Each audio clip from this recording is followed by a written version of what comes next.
اللهم صل على محمد وآل محمد. اللهم كل وليك الحجة بن الحسن صلواتك عليه وعلى آبائه في هذه الساعة وفي كل ساعة وليا وحافظا وقائدا وناصرا ودليلا وعينا حتى تسكنه أرضك طوعا وتمتعه فيها طويلا بحق محمد وآله الطاهرين.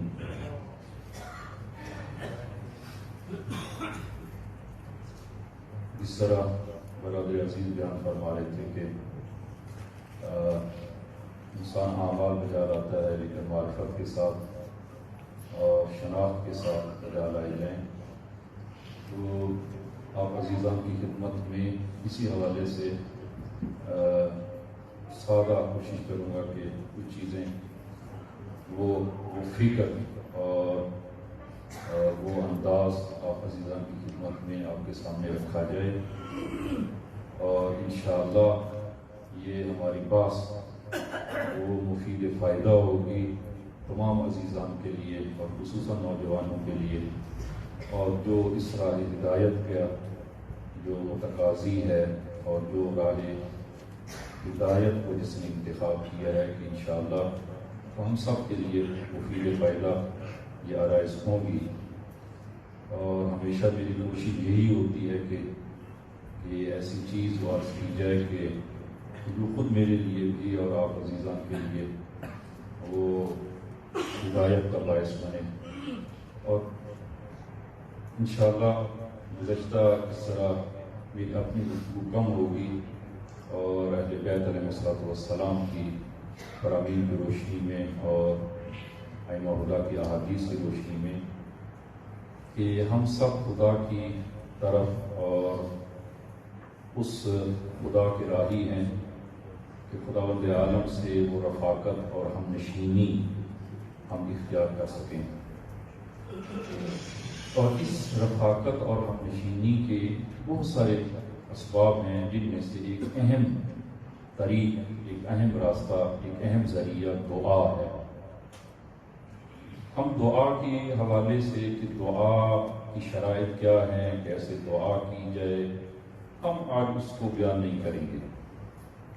فقط اہل بیت کی اس فکر کو آپ عزیزان تک منتقل کرنا ہے اور ایک الگ زاویے سے وہ آپ عزیزان کی خدمت میں کچھ چیزیں وہ انشاءاللہ وہ پیش کریں گے کہ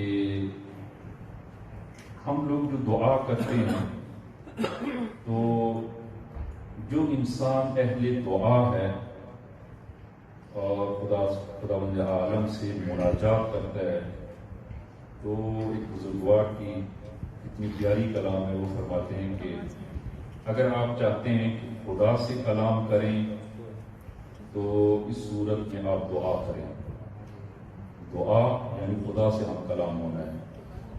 اور اگر آپ چاہتے ہیں کہ خدا آپ سے کلام کرے تو قرآن پڑھیں، اس لیے کہ قرآن کلام خدا ہے. تو بس اگر آپ کلام کرنا چاہتے ہیں خدا سے تو مناجات کریں. خدا اگر چاہتے ہیں کہ خدا آپ سے ہم کلام ہو تو قرآن پڑھیں. اور اگر آپ چاہتے ہیں کہ طرفینی مکالمہ ہو، خدا بھی آپ سے ہم کلام ہو اور آپ بھی خدا سے ہم کلام ہو، تو پھر کیا کریں؟ پھر نماز پڑھیں. نماز طرفینی مکالمہ ہے، خدا اور عبد کے مابین. کبھی خدا انسان سے ہم کلام ہوتا ہے اور کبھی انسان خدا سے ہم کلام ہوتا ہے.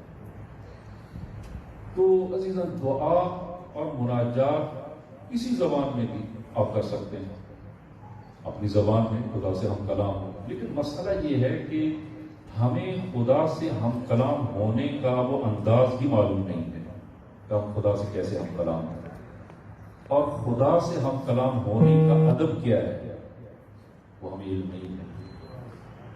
اور یہ ادب اگر ہمیں سکھایا ہے تو اہل بیت علیہ الصلوۃ والسلام نے خدا سے ہم کلام ہونے کا، خدا سے مناجات کرنے کا ادب وہ خداوند عالم نے ہمیں سکھایا. یہ اہل بیت علیہ الصلوۃ والسلام نے جو وہ سکھایا ہے.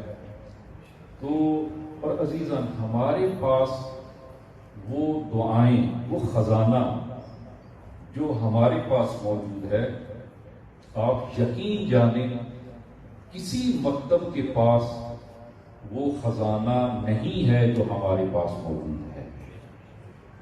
ہم غنی ہیں اس لحاظ سے۔ آپ ملاحظہ فرمائیں کہ ہمارے پاس جو ہے وہ حدیث وہ قصہ ہے، ہمارے پاس مناجات میں دعائے کمیل ہے، دعائے افتتاح ہے، دعائے جوشن ہے، اور ماشاءاللہ کس قدر وہ دعائیں جو ہمارے پاس موجود ہیں اور اس لحاظ سے بے نیاز اور غنی ہیں ہم لوگ۔ لیکن عزیزاً دعاؤں میں جو ایک اہم ترین اثر ہے کہ عام طور پر ہماری اس طرف توجہ نہیں ہے، کہ جو میں توجہ وہ آپ عزیزان کی توجہ جس چیز کی طرف مبذول کرنا چاہتا ہوں، اور وہ یہ ہے کہ ان دعاؤں کی اہم ترین خصوصیت یہ ہے کہ جب آپ وہ دعا کرتے ہیں تو ان دعاؤں کے ذریعے جس معصوم سے وہ دعا نقل ہوئی ہے، انسان مستقیماً اس معصوم کے تحت تربیت چلا جاتا ہے۔ دعائے کمیل کن سے ہے؟ امیر المومنین صلوات اللہ وسلم علیہ وسلم۔ اور جب آپ دعائے کمیل پڑھتے ہیں تو آپ امیر المومنین کے تحت تربیت چلے جاتے ہیں، یعنی امیر المومنین آپ کی تربیت فرما رہے ہیں۔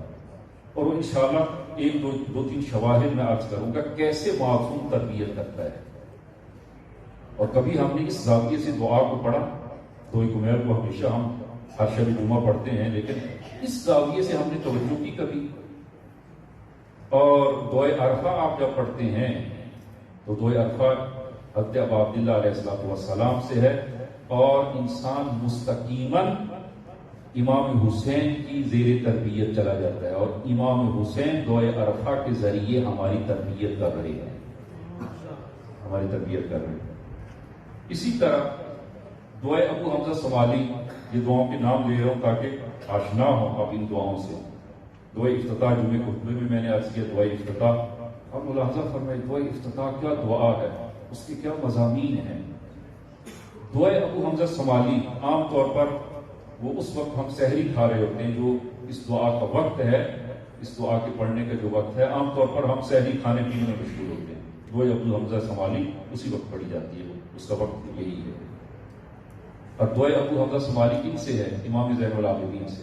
اور جب آپ دعائے ابو حمزہ سمالی پڑھتے ہیں تو مستقیماً آپ امام سجاد کی زیر تربیت چلے جاتے ہیں، اور امام سجاد وہ مستقیماً تربیت فرما رہے ہیں، دعا کے ذریعے ہماری تربیت ہے وہ فرما رہے ہیں۔ اس کی دلیل کیا ہے؟ یہ تو ہم نے ایک بات کی ہے کہ دعائے کمیل ہم پڑھتے ہیں تو امیر المومنین کی تربیت میں آ جاتے ہیں، امیر المومنین ہماری تربیت فرما رہے ہیں۔ کیا دلیل؟ دلیل کے طور پر کہ عزیزاً ہر متکلم وہ اپنی کلام کے ذریعے اس کی ذات متجلی ہوتی ہے، ظاہر ہوتی ہے۔ کلام کے ذریعے انسان کی ذات ظاہر ہوتی ہے۔ امیر المومنین فرماتے ہیں کہ الانسان مخبوء تحت لسانہ، انسان اپنی زبان کے نیچے پوشیدہ ہے، جب تک وہ زبان نہیں کھولتا وہ اس کی شخصیت پنہان ہے، جو ہی اپنی زبان کھولتا ہے اس کی شخصیت ظاہر ہو جاتی ہے۔ وہ انسان، وہ ذات، اس کی شخصیت کیا ہے؟ جو ہی زبان کھولتا ہے اور بولتا ہے اس کی شخصیت جو ہے وہ متجلی ہوتی ہے اور ظاہر ہوتی ہے۔ لہذا آپ ملاحظہ فرمائیں کہ یہ کلام، یہ ایک ذرا وہ علمی تعبیر آپ عزیزان کی خدمت میں عرض کر رہا ہوں کہ کلام کے ذریعے، اور یہ کلام انسان کا اور اس ذات کا ایک وجود نازلہ ہے، وجود رقیق ہے۔ دیکھیں انسان کا یہ وجود ہے، اور جب انسان بولتا ہے تو کلام کے ذریعے اپنی شخصیت کو ظاہر کرتا ہے، اور یہ کلام اس ذات کا ایک رقیق اور ایک وجود ہے، اسی ذات کا۔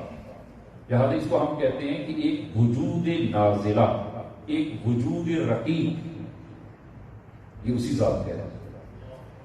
لہذا آپ ملاحظہ فرمائیں گے کہ انسانی شجاع کی کلام ایک طرح ہے، جو اور انسان بزدل انسان کی کلام ایک الگ طرح ہے، دونوں کی کلام ایک جیسی نہیں ہے، اس لیے کہ وہ انسانی شجاع ہے، کلام کے ذریعے اس کی شخصیت ظاہر ہوتی ہے، اور جو بزدل انسان ہے کلام کے ذریعے اس کی شخصیت ظاہر ہوتی ہے، اسی کلام کے ذریعے شخصیت ظاہر ہوتی ہے اس کی۔ لہذا دونوں کی کلام میں فرق ہوتا ہے، شجاع انسان کی اور اسی طرح بزدل انسان کی کلام، اور اسی طرح کہ ایک انسان جو با ادب انسان ہے اس کی کلام ایک طرح کی ہوگی، بے ادب کی کلام ایک طرح کی ہوگی، شاعر کی کلام الگ ہوگی، ایک عارف انسان کی کلام الگ ہوگی، اس لیے کہ انسان اپنی کلام میں پوشیدہ ہے، کلام کے ذریعے اپنے آپ کا اظہار کر رہا ہے، اپنے وجود کو وہ ظاہر کر رہا ہے، اور عیناً یہی قاعدہ کلیہ وہ خداوند عالم کی کلام میں وہ جاری ہے کہ خداوند عالم بھی اپنی کلام میں اس نے اپنی ذات کی تجلی ہوتی ہے کلام خدا سے ذات خدا کی، اور یہ قرآن یہ کلام خدا ہے، اور اس کلام خدا میں 1000 وہ اسم کہ جو انشاءاللہ ابھی دعائے جوشن کبیر میں آپ ملاحظہ فرمائیں گے کہ 100 بند ہیں، ہر بند میں 10 صفات ہیں خداوند عالم کی اور اسماء ہیں خداوند عالم کے، اور اس طرح یہ 1000 اسماء، اور قرآن یہ تمام 1000 اسماء پر مشتمل ہے، اور یہ کلام قرآن کلام الہی ہے، اور خداوند عالم اپنی اس کلام کے ذریعے متجلی ہوا ہے، خداوند عالم نے ظہور کیا ہے اپنی اس کلام کے ذریعے، یعنی خداوند عالم اپنے 1000 اسماء کے ساتھ ذات الہی متجلی ہوئی ہے اسی قرآن میں، شفاء الہی اور مغفرت الہی، اسی طرح وہ خداوند عالم کی علم الہی، ہدایت الہی، وہ سب کے سب کلام الہی میں متجلی ہے، اس لیے کہ کلام اس ذات کو ظاہر کرتی ہے جس ذات کی وہ کلام ہے۔ اب یہ اپنی طرف سے میں عرض نہیں کر رہا ہوں، یہ کلام امیر المومنین صلوات اللہ وسلام علیہ سے بھی ہے،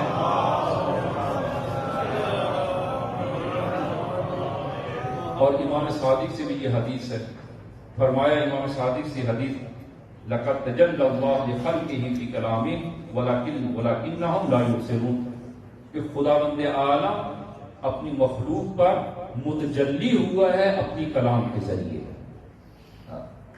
لَقَدْ تَجَلَّى اللَّهُ لِخَلْقِهِ خداوند عالم اپنی مخلوق پر متجلی اور ظاہر ہوا ہے وہ اپنی کلام کے ذریعے، وَلَكِنَّهُمْ لَا يُبْصِرُونَ لیکن لوگ کیونکہ بصیرت نہیں رکھتے لہذا خدا کی اس شناخت اور پہچان ان کو حاصل نہیں ہوتی، خدا تو متجلی ہے، خدا تو پنہان نہیں ہے، جس طرح کہ زیارت وہ دعائے عرفہ میں امام حسین فرماتے ہیں اندھی ہو جائے وہ آنکھ جو آپ کو نہ دیکھتی ہو، اندھی ہو جائے وہ آنکھ، خداوند عالم کہاں پر وہ پنہان ہے کہ کوئی مظہر کوئی ظاہر کرنے والی چیز آئے اور وہ خداوند عالم کو ظاہر کرے، خدا ظاہر ہے اصل پنہان نہیں ہے، تاکہ کسی ظاہر کرنے والے کی اختیار اور ضرورت ہو۔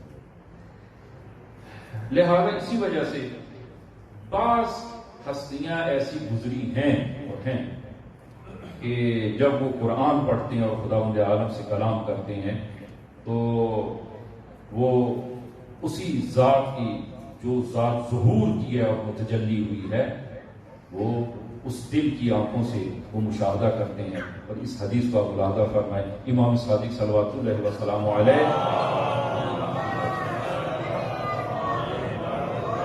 جب آپ نماز بجا لاتے اور نماز میں جب اس آیت پہ پہنچتے ایاک نعبد و ایاک نستعین، اس قدر اس کو تکرار کرتے، بار بار پڑھتے، بار بار پڑھتے، بار بار پڑھتے، یہاں تک کہ آپ غش کر کے گر جاتے ہیں، اور جب افاقہ ہوتا ہے آپ سے پوچھا گیا ابن رسول اللہ آپ کی حالت کیسے ہو گئی، تو امام نے ایک جملہ فرمایا، عزیزاً قابل توجہ وہ جملہ ہے، فرمایا کررتھا حتی سمعتها من قائلها، میں نے اس آیت کا اس قدر تکرار کیا اور بار بار پڑھا یہاں تک کہ اس کلام کے قائل سے میں نے خود ان آیات کو سنا۔ ایاک نعبد و ایاک نستعین کلام خدا ہے، اور یہ کس کی کلام ہے؟ خدا کی کلام ہے۔ فرمایا میں نے ان آیات کا اتنا تکرار کیا کہ یہاں تک کہ کررتھا حتی سمعتھا من قائلھا، یہاں تک کہ اس کلام کے قائل سے میں نے خود اس کلام کو سنا۔ اس کلام کو سنا عزیزاً، یہ بہت بڑا مرتبہ ہے، بہت بڑا مرتبہ۔ خوب عزیزاً، یہ کلمات جو معصومین علیہ السلام سے ہم تک پہنچے ہیں، وہ دعائیں جو معصومین علیہ السلام سے ہم تک پہنچی ہیں، جن کو ہم وہ ادعیہ معصورہ، معصور دعائیں، معصور دعائیں، ادعیہ معصورہ جن کو کہا جاتا ہے۔ اور جس طرح میں نے عرض کیا کہ دعائے کمیل جب پڑھتے ہیں تو مستقیماً انسان امیر المومنین کے تحت تربیت چلا جاتا ہے، اور اسی طرح دعائے ابو حمزہ سمالی جب پڑھتے ہیں تو مستقیماً امام زین العابدین کے زیر تربیت چلا جاتا ہے۔ تو جو نقطہ یہاں پر قابل توجہ ہے وہ یہ ہے کہ جب انسان معصوم کی دعا کو پڑھتا ہے تو وہ معصوم کے زیر تربیت چلا جاتا ہے، اور اس کا اثر کیا ہوتا ہے؟ اس کا اثر یہ ہوتا ہے کہ وہ معصوم اس انسان کی ذات میں تصرف کرتے ہیں۔ یہ بات جو ہے وہ شاید قابل ہضم نہ ہو۔ جس معصوم کی دعا پڑھتے ہیں وہ معصوم اس ذات میں، اس انسان میں تصرف کرتے ہیں۔ اچھا، کیسا تصرف کرتے ہیں اور وہ کس طرح جو ہے وہ اس پر اثر انداز ہوتے ہیں، میں ایک دو نمونے انشاءاللہ وہ آپ عزیزان کی خدمت میں وہ عرض کریں گے کہ دیکھیں آقا، یہ انسان کی معصوم اس ذات میں تصرف کرتے ہیں، اور انسان کی اس حاجات کو، اس کی وہ خواہشات کو، اس کی وہ ضروریات کو وہ بلند کرتے ہیں۔ یہ ابھی آپ کہتے ہیں تھیوری کی صورت میں آپ ملاحظہ فرمائیں، میں شواہد اس کے عرض کروں گا کہ جب معصوم آپ دعا پڑھتے ہیں، دعائے کمیل پڑھتے ہیں اور زیر تربیت چلے جاتے ہیں امیر المومنین کے، امیر المومنین آپ کی ذات میں تصرف فرماتے ہیں۔ کیسا تصرف فرماتے ہیں؟ اس انسان کی ہماری آرزوؤں کو بلند کرتے ہیں، ہماری ان نیاز اور احتیاجات کو وہ زمینی نہیں رہنے دیتے، آسمانی کرتے ہیں۔ وہ فقط مادی نہیں رہنے دیتے، الہی کر دیتے ہیں ہماری ان احتیاجات کو اور ضروریات کو۔ اور جب وہ انسان کی آرزویں بلند ہوں گی، اس کا نتیجہ کیا نکلے گا؟ خود انسان بزرگ ہو جائے گا، خود انسان اس مادیت سے نکل کر الہیت میں چلا جائے گا۔ جب انسان کی آرزویں بڑی ہوگی تو اس کے نتیجے میں کیا ہوگا؟ خود انسان کا وجود یعنی اس کی ذات وہ بزرگی کو پہنچے گی، بزرگ ہوگا۔ بزرگ سے مراد ہماری اردو والی وہ بوڑھا نہیں ہے، بزرگ یعنی وہ بامقام اور بامعنویت شخصیت ہے، وہ قرار پائے گا۔ اس کی ذات، اس کا قد، علمی الہی قد، اس کا معنوی قد اس کا بڑھنا شروع ہوگا۔ اور پھر عزیزان یہ ملاحظہ فرمائیں کہ خود انسان کی قدر و قیمت کیا ہے، انسان کی ارزش کیا ہے، انسان کی کیا ارزش ہے۔ امیر المومنین صلوات اللہ وسلم علیہ ایک کلام میں امیر المومنین فرماتے ہیں کہ قدر الرجل علی قدر ہمتہ، انسان کی ارزش، ہر انسان کی ارزش اور اس کی قیمت اور اس کی اہمیت اس کی ہمت کے برابر ہے۔ جس قدر اس کی ہمت بڑی ہوگی، جس قدر اس کی آرزویں بڑی ہوگی، وہ انسان بھی بڑا ہوگا، اس کی ارزش بھی بڑی ہوگی، اس کی ارزش اہمیت زیادہ ہوگی۔ وہ باتوں سے باتیں نکل رہی ہیں کہ وہ رسول گرامی اسلام کی خدمت میں شخص آتا ہے اور رسول گرامی اسلام مدینہ میں ہے، تو عرض کرتے یا رسول اللہ آپ نے مجھے پہچانا؟ رسول خدا نے غور سے اس کو دیکھا، کہا یا رسول اللہ جب آپ تبلیغات کے لیے، تبلیغ کے لیے، دین اسلام کی تبلیغ کے لیے مکہ سے، مکی زندگی میں مکہ سے جب آپ وہ دوسرے شہر کا تشریف لائے اور اس شہر والوں نے آپ کو شہر میں آنے کی اجازت نہ دی اور آپ کو پتھر مارے لہو لہان کر دیا اور ایک شخص نے آپ کو پناہ دی، فرمایا ہاں، کہا یا رسول اللہ وہ میں ہوں، وہی میں ہوں۔ رسول خدا کی مدد کی، ایمان لے آیا، ایمان لے کے آیا اور رسول خدا کی مدد کی اس نے، اور ایک شخص وہ ایمان لے کے آیا تھا۔ رسول خدا بہت خوشحال ہوئے، آپ نے فرمایا کہ آج تم ہمارے مہمان ہو، مدینے میں آئے ہو، ہم سے کچھ مطالبہ کرو، ہم سے کچھ چاہو۔ اس نے ذرا سوچا، سوچنے کے بعد عرض کرتے یا رسول اللہ اگر 200 بھیڑ بکریاں اور ایک چوپان گڈریا جو ان بھیڑ بکریوں کی رکھوالی کرنے والا ہو، ایک غلام تاکہ ان کی دیکھ بھال کرے، اگر یہ آپ عطا کر دیں تو یہ کیسا ہے؟ یہ کیسا ہے؟ رسول گرامی اسلام نے فرمایا کہ اس کے لیے 200 بھیڑ بکریاں اور ایک چوپان کی جو ہے وہ بندوبست کیا جائے، اور اس کو دیا۔ جب وہ چلا گیا تو آپ نے فرمایا یہ کتنا کم ہمت تھا، یہ کتنا کم ہمت تھا کہ اس نے ہم سے وہ 200 بھیڑ بکریاں اور ایک چوپان کی وہ خواہش کی، کتنا کم ہمت تھا۔ کاش اس کی ہمت بنی اسرائیل کی اس بوڑھی کی طرح ہوتی۔ یا رسول اللہ بنی اسرائیل کی بوڑھی کی ہمت کیا تھی؟ فرمایا کہ اس بوڑھی کی ہمت، اور یہ قصہ کیا ہے تو آپ نے فرمایا کہ حضرت موسیٰ علیہ نبینا علیہ الصلوۃ والسلام کو حکم ہوا خداوند عالم کی طرف سے کہ اے موسیٰ کہ مصر سے جناب یوسف کے جنازے کو لے کر وہ فلسطین اور وہ لبنان، فلسطین جو ہے وہ لے کے جائیں، بیت المقدس لے کے جائیں، وہاں دفن کریں۔ خدایا ان کا جنازہ، میرے بھائی یوسف کا جنازہ کہاں ہے؟ مجھے علم نہیں ہے۔ تو خداوند عالم نے فرمایا کہ جاؤ فلاں محلے میں فلاں ایک بوڑھی خاتون ہے، جاؤ اس سے پوچھو۔ تو خداوند عالم خود بھی فرما سکتا تھا لیکن نہیں فرمایا، کسی نقطے کو بیان کرنا چاہ رہا تھا۔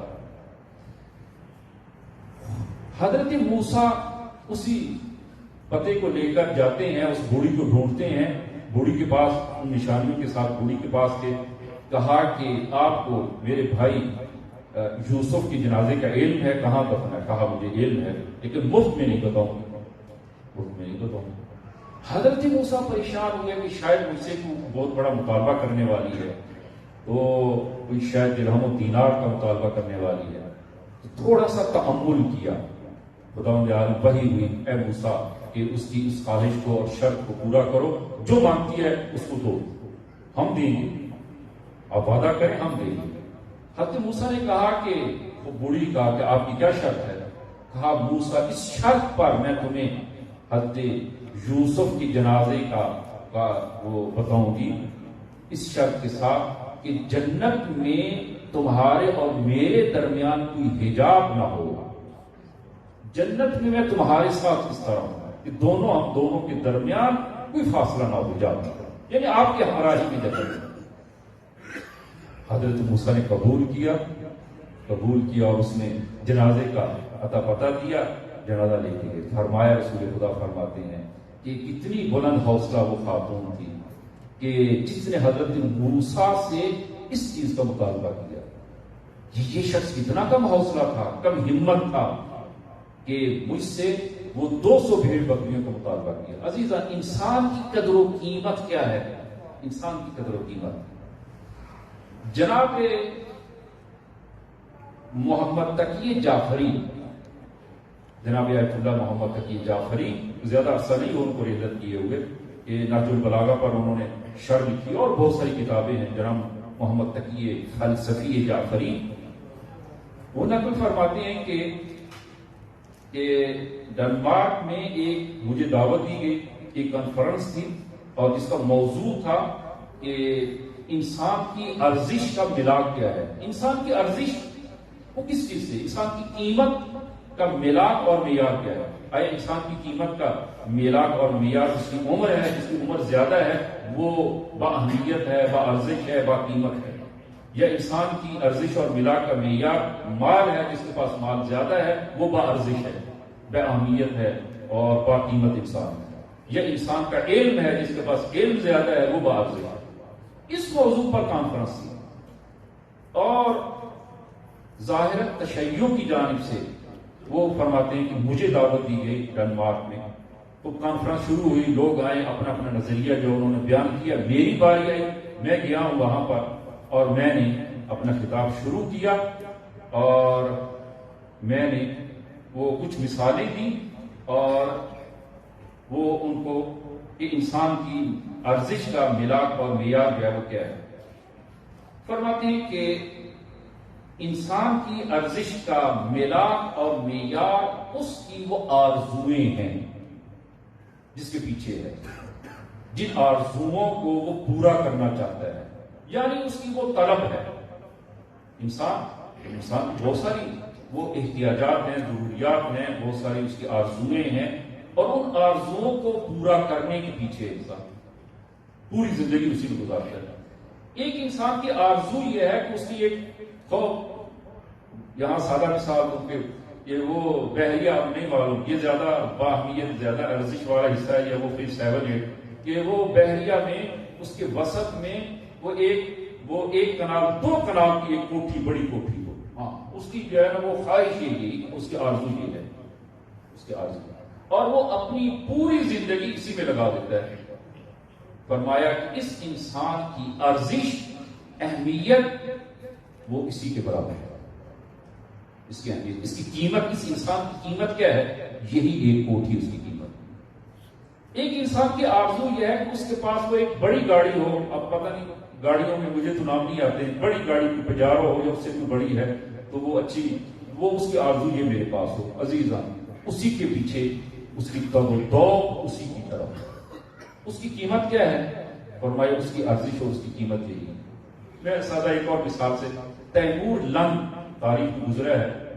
تیمور لنگ جو ہے بادشاہ تھا، وہ ایران کے بادشاہوں میں سے گزرا ہے، تو وہ حمام میں نہانے کے لیے گیا، حمام میں نہانے کے لیے گیا۔ توجہ فرمائیے گا کہ اب وہاں پر اگر آپ عزیزان گئے ہوں وہ ایران یا عراق میں، اور عمومی حمام وہاں پر پہلے بہت زیادہ تھے، اب تو ذرا کم ہو گئے ہیں، تو عمومی حمام میں وہ سب وہیں پر نہاتے تھے، علماء بھی اور فقراء بھی اور ثروت مند بھی، سب وہاں پر گئے۔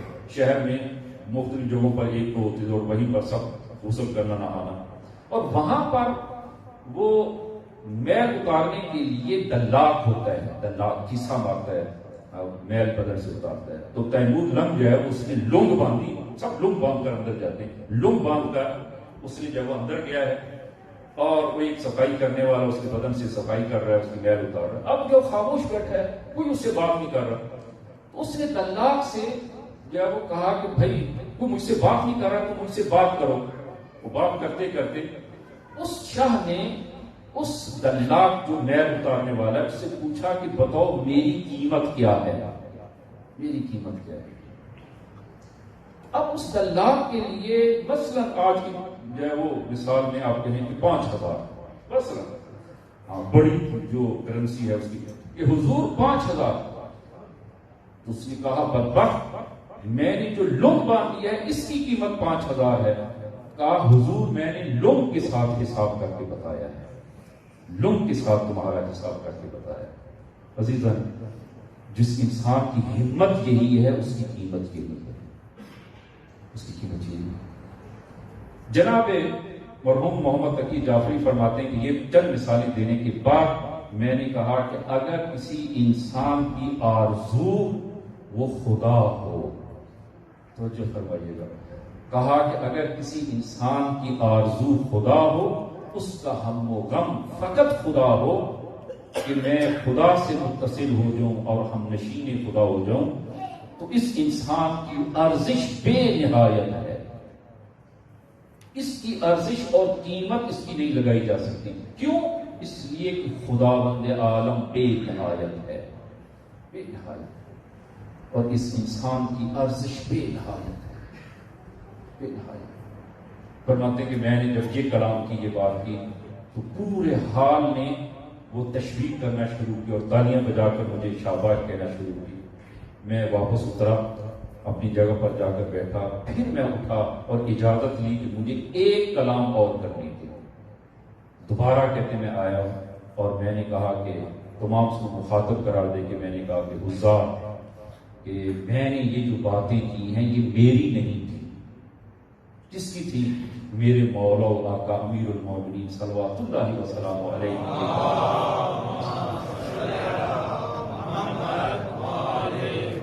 یہ کلام میرے مولا و آقا کی کلام تھی کہ فرمایا قیمت کل امرئ ما یحسن، ہر انسان کی قیمت وہی ہے کہ جس کو وہ جانتا ہے، جس کی وہ آرزو رکھتا ہے، انسان کی قیمت ہوگی۔ کہتے کہ میں نے جب یہ کہا کہ یہ میرے مولا و آقا کی کلام ہے، انہوں نے دوبارہ تالیاں بجا کے تشویق کرنا شروع کی، امیر المومنین کو تالیاں بجا کے کہ یہ اتنی بلند کلام، انسان کی ارزش۔ لہذا عزیزان، یہ میں نے جو عرض کیا کہ اہل بیت کی دعائیں جب ہم پڑھتے ہیں، اب آئندہ اس زاویے سے دعا کو پڑھیں، کوئی کمیل کو جب پڑھتے ہیں تو مستقیماً ہم تحت تربیت چلے جاتے ہیں امیر المومنین کے، اور امیر المومنین ہمارے وجود میں تصرف کرتے ہیں۔ اور کیا تصرف کرتے ہیں؟ ہماری آرزوؤں کو جو پست ہیں ان آرزوؤں کو بلند کرتے ہیں، اور جب آرزویں بلند ہوتی ہیں نتیجہ اس کا کیا نکلتا ہے؟ خود انسان بلند ہوتا ہے، خود انسان بلند ہوتا ہے۔ آئیں آپ جو حدیث اس دعائے کمیل میں کہ فَحَبْنِي یا الہی وسیدی و مولاي وربی صبرت علی عذابک فکیف اصبر علی فراقک۔ ہمیشہ یہ جملہ پڑھتے ہیں آپ، ہم پڑھتے ہیں، سب پڑھتے ہیں کہ صبرت علی عذابک فکیف اصبر علی فراقک۔ اے میرے خدایا، کہ اگر میں قیامت کے دن تیرے عذاب کو تحمل کر بھی لوں، اگرچہ عذاب الہی کا تحمل کرنا انسان کے بس میں نہیں ہے، اگر خدایا تیرے عذاب کو اگر میں تحمل کر بھی لوں، لیکن تیری جدائی کو کیسے تحمل کرنا، تیری جدائی کو کیسے تحمل کرنا۔ عزیز، خدا کے عذاب کو تحمل کرنا کہ عذاب الہی کے حدیث میں موجود ہے کہ اس عذاب الہی اور اس آتش جہنم میں جو شخص ہوگا، اگر اس کو آتش جہنم سے نکال کر دنیا کی آتش میں اور آگ میں اس کو ڈال دیا جائے تو روایات میں ہے کہ وہ شخص آرام سے سو جائے گا، آرام سے سو جائے گا۔ یعنی دنیا کی آتش جہنم کے مقابل میں ٹھنڈی ہے، اور انسان جو آتش جہنم میں جو ہوگا، اگر اس کو آتش دنیا میں اگر ڈال دیا جائے وہ سکون اور آرام محسوس کرے گا۔ تو آتش جہنم کیسی ہوگی؟ اتنی سخت ہوگی۔ تو آج خدا کے حضور جو ہے وہ، اور عزیزان یہ، اور دوسرا جو عرض کروں کہ آتش جہنم، دنیا کی آتش اور جہنم کی آتش میں فرق کیا ہے؟ ایک بنیادی فرق یہ ہے کہ دنیا کی آتش انسان کے وجود کو جلاتی ہے، جلا کر راکھ کر دیتی ہے، لیکن آتش جہنم وہ انسان کے وجود کو بھی جلائے گی اور دل کو بھی جلائے گی، دل کو بھی جلائے گی۔ دنیا کی آتش انسان کے دل سے مراد روح انسان، روح انسان جو ہے وہ اذیت تکلیف میں ہوگی لیکن جلائے گی نہیں، اس سے جو بدن ہے اس کو جلائے گی، اس کو راکھ کرے گی، لیکن آتش جہنم انسان کی روح کو بھی جلا دے گی۔ قرآن میں مولا فرمائے سورہ حمزہ آیت نمبر 6 اور 7 کہ نار اللہ الموقدہ التی تطلع علی الافئدہ، کہ اللہ کی وہ بھڑکائی ہوئی آگ ہے جو دلوں تک پہنچ جائے گی۔ دل سے مراد وہ سنوبری دل جو ہمارے اس بائیں طرف ہے وہ مراد نہیں ہے، روح انسان جو خدا کی بھڑکائی ہوئی آگ ہے کہ جو انسان کے روح کو جلا دے گا، روح کو جلا دے گا۔ اور امیر المومنین خدا کے حضور عرض کرتے خدایا اگر تیری اس جہنم کی آگ کو تحمل کر بھی لیں، خدایا تیری فراق اور تیری جدائی کو کیسے تحمل کریں۔ یہ عزیزاً یعنی یہ جو فراق اور جدائی کی جو سزا ہے، یہ سزا عزیزاً یہ جہنم فراق، جدائی کی جہنم عزیزاً یہ سب سے سخت ترین ہے. اس کو اب ہم ابھی نہیں سمجھے گا ہم اس فراق جہنم کو، جدائی کی جہنم کیسی ہوتی ہے، خدا سے فراق اور جدائی کی جہنم کیسی ہے، اور وہ سزا سخت ترین سزا ہے. اس کو ابھی ہم درک نہیں کر سکتے، نہیں سمجھ سکتے. لیکن جو ہی انسان اس دنیا سے آنکھیں بند کرے گا، عالم برزخ میں جائے گا، عالم قیامت میں جائے گا، اور عزیزاً عالم برزخ میں اور عالم قیامت میں سب کی معرفت بڑھ جائے گی، حتیٰ جہنمیوں کی بھی اور بہشتیوں کی معرفت بڑھے گی. اہل بہشت کی معرفت بڑھے گی، اور جب معرفت بڑھے گی وہ نعمات بہشتی سے اسی طرح وہ خوشحال ہوں گے. اور جہنمیوں کی معرفت بڑھے گی، اور جب وہ معرفت بڑھے گی تو ان کے لیے یہ سزا سخت ترین سزا ہوگی. اس لیے کہ آپ وہ جان رہے ہیں ان کی معرفت بڑھ گئی ہے، جہنمیوں کی معرفت بڑھ گئی ہے. اور جب جہنمیوں کی معرفت بڑھے گی پھر اس وقت وہ سمجھیں گے خدا سے دوری کی سزا کتنی سخت ہے، کتنی سخت سزا ہے خدا سے دوری.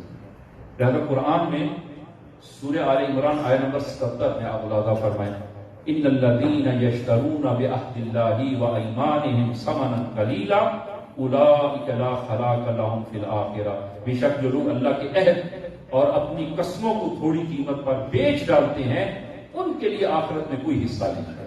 اور پھر خدا کیا فرماتا ہے، اور اس جملے کو ہم نہیں سمجھ سکتے، قیامت میں زیادہ سمجھیں گے، بہتر سمجھیں گے. اور خداوند عالم فرماتا ہے وَلَا يُكَلِّمُهُمُ اللَّهُ، خداوند عالم نہ تو ان سے بات کرے گا، وَلَا يَنظُرُ إِلَيْهِمْ، نہ ان کی طرف نگاہ کرے گا. قیامت کے دن نہ ان سے بات کرے گا، نہ ان کی طرف نگاہ کرے گا. وَلَا يُزَكِّيهِمْ، نہ ہی ان کو خداوند عالم پاک کرے گا. وَلَهُمْ عَذَابٌ عَلِيمٌ، اور ان کے لیے دردناک عذاب ہوگا. اور عزیزاً یہ ہے وہ فراق کی جہنم، جہاں پر خداوند عالم جہاں پر کہے گا جاؤ میں تم سے بات نہیں کرتا، میں تمہاری طرف نگاہ نہیں کرتا. عزیزاً یہ سب سے بڑا عذاب ہوگا، سب سے بڑا عذاب جب خداوند عالم کہہ دے کہ میں تمہاری طرف نگاہ نہیں کرتا. لہذا امیر المومنین فرماتے ہیں کہ خدایا اگر تیری اس عذاب کو میں تحمل کر بھی لوں تو تیری جدائی کو کیسے تحمل کروں. دیکھیں انسان کے آرزو کو بلند کر رہے ہیں امیر المومنین، اور انسان جب بلند ہوگا خود آرزو بلند ہوگی، انسان بلند ہوگا، انسان بلند ہوگا.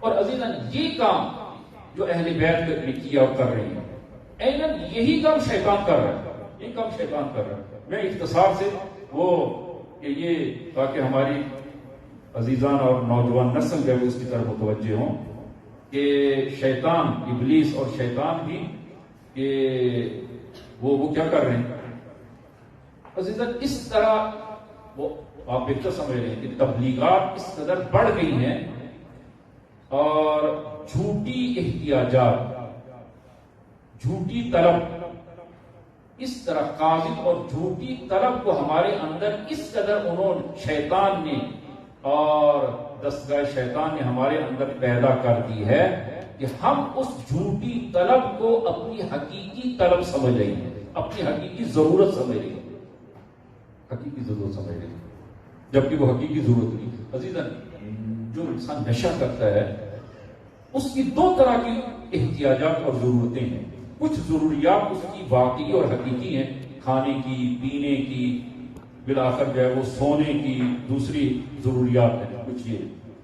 کچھ ضروریات اس کی جھوٹی ہیں. مثلا وہ جو نشہ کرتا ہے، نشہ ضرورت نہیں ہے اس کی.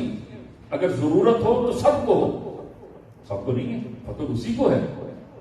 لیکن وہ جھوٹی ضرورت کو اس قدر وہ بڑھا دیا ہے اس کے اندر کہ اب وہ اپنی اس جھوٹی ضرورت کو اپنی اصلی اور واقعی ضرورت سمجھتا ہے، واقعی ضرورت سمجھتا ہے. اگر اس کو کھانا پینا نہ دیا جائے، نشہ دے دیا جائے، وہ زیادہ خوشحال ہوگا، نشہ ملنے پر زیادہ خوشحال ہوگا، اس کو کھانا پینا اگر نہ دیا جائے نشہ دے دیا جائے، اس لیے کہ وہ چھوٹی طلب اور ضرورت کو اس نے اپنی واقعی ضرورت سمجھ لی۔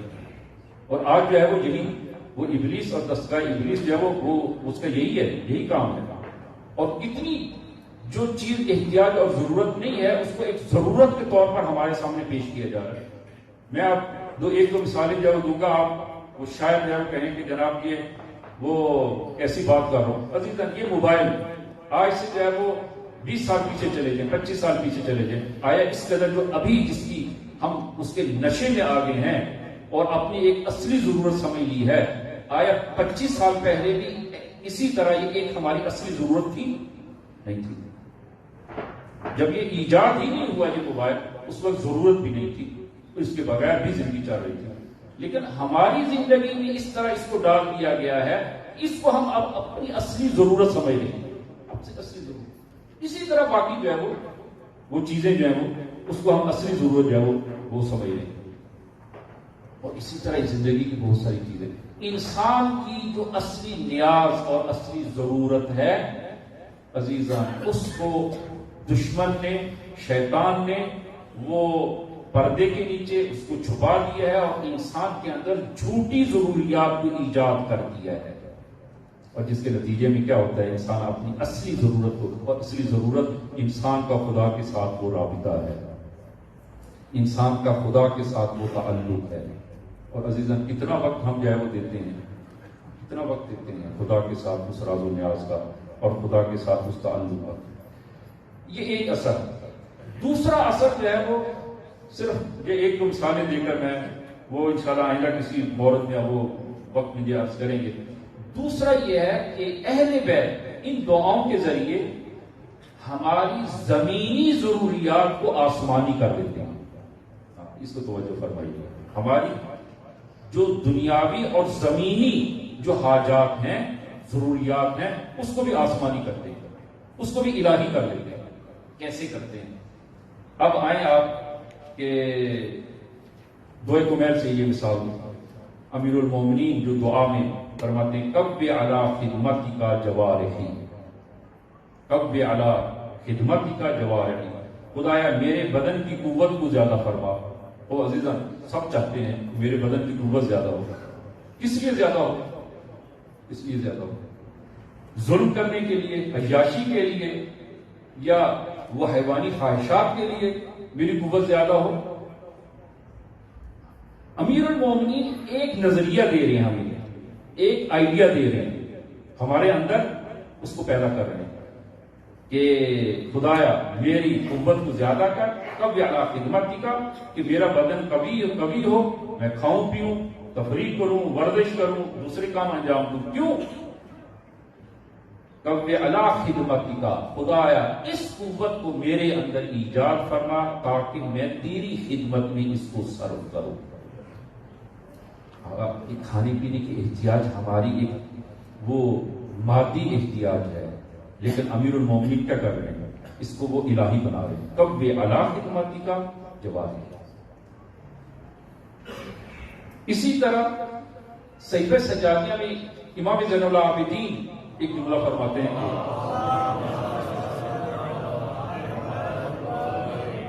وَأَمِّرْنِي مَا كَانَ عُمْرِي بِذْلَةً فِي طَاعَتِكَ۔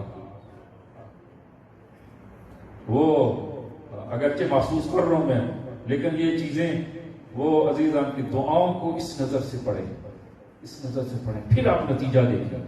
جو اہل بیت ہماری آرزوؤں کو بلند جو کر رہے ہیں، تو کس طرح انسان کی آرزویں بلند ہوں اور انسان بلند ہو، انسان کیسے بلند ہو۔ امام زین العابدین فرماتے ہیں کہ وَأَمِّرْنِي، خدایا مجھے طولانی عمر عنایت فرما۔ اور کیوں طولانی عمر جو ہے وہ عنایت فرما؟ کس لیے جو ہے وہ یہ طولانی عمر جو ہے وہ مجھے حاصل ہو؟ شیطنت کے لیے؟ ہاں، وَأَمِّرْنِي مَا كَانَ عُمْرِي بِذْلَةً فِي طَاعَتِكَ، خدایا مجھے طولانی عمر عنایت فرما، اور جب تک وہ میں تیری بارگاہ اور اطاعت میں رہوں مجھے یہ عمر عنایت فرما، اور جو ہی میری عمر اور میری زندگی وہ شیطان کی چراگاہ بننے لگ جائے اور چراگاہ بن جائے، خدایا میری روح کو قبض کر دے۔ یعنی خدایا طولانی عمر میں چاہتا ہوں اس لیے تیری اطاعت، نہ کہ شیطان کی شراکت۔ انسان کے آرزو طولانی عمر ہر چاہتا ہے، ہر ایک شخص چاہتا ہے، لیکن اس کے آرزو کو امام کیا کر رہے ہیں؟ بلند فرما رہے ہیں وَأَمِّرْنِي مَا كَانَ عُمْرِي بِذْلَةً۔ اور اسی طرح جو ہے وہ انسان کی حیوانی خواہشات میں سے جو خواہش حلال خواہش ہے، ازدواج حلال خواہش، اور اہل بیت نے اس خواہش کو بھی الہی خواہش جو ہے وہ خدا کے ساتھ جوڑا ہے۔ اور آپ دعاؤں میں جو ہے وہ ملاحظہ کریں کہ اللہم اغنی بحلالک عن حرامک، خدایا مجھے حلال کے ذریعے حرام سے بے نیاز کر دے۔ اس جو ہے وہ مادی خواہش کو بھی اہل بیت کیا کر رہے ہیں؟ وہ بزرگ کر رہے ہیں اور خدا کے ساتھ اس کو جوڑ رہے ہیں۔ اور آخری جملہ جو ہے وہ آپ عزیزان کی خدمت میں کہ عزیزان جب امام صادق صلوات اللہ وسلم علیہ سے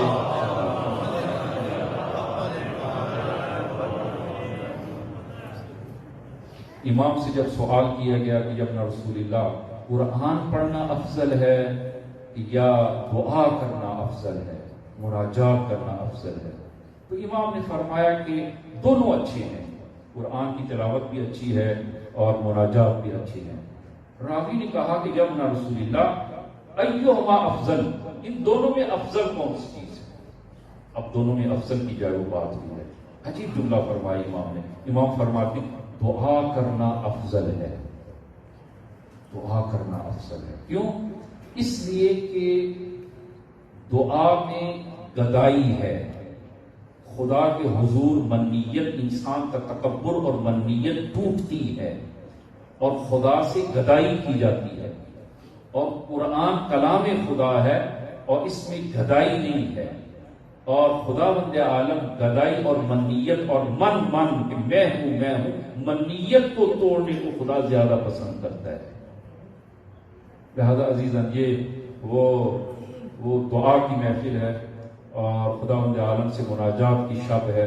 خدا کے حضور جو ہے وہ دعا کریں، اور وہ اسی زاویے سے جو میں نے عرض کی ہے کہ اہل بیت علیہ السلام کی دعاؤں کو ہم جب ملاحظہ کریں تو وہ امیر المومنین کی اور ائمہ خدا کی اس تربیت کو ہم حاصل کریں، اور امیر المومنین جیسے تربیت کرنا چاہ رہے ہیں اس تربیت کو ہم وہ قبول کریں اور امیر المومنین کے تحت تربیت قرار پائیں گے انشاءاللہ۔ ابھی دعائے روشن کبیر جو ہے وہ پڑھی جائے گی، اور جو رسول گرامی اسلام کو الہام ہوئی یہ دعا اور جو خداوند عالم سے ہے جبرائیل لے کر نازل ہوئے ہیں، جو مستقیم اور خداوند عالم کی تحت تربیت انسان قرار پاتا ہے، کہ جس میں خداوند عالم کے وہ ہزار وہ اسماء الہی اس دعا میں جلوہ گر ہیں کہ انشاءاللہ وہ ہم اس سے تربیت پا سکیں اور وہ اپنے آپ کو وہ بلند کر سکیں کہ انشاءاللہ خداوند عالم ہم سب کو توفیق عنایت فرمائے۔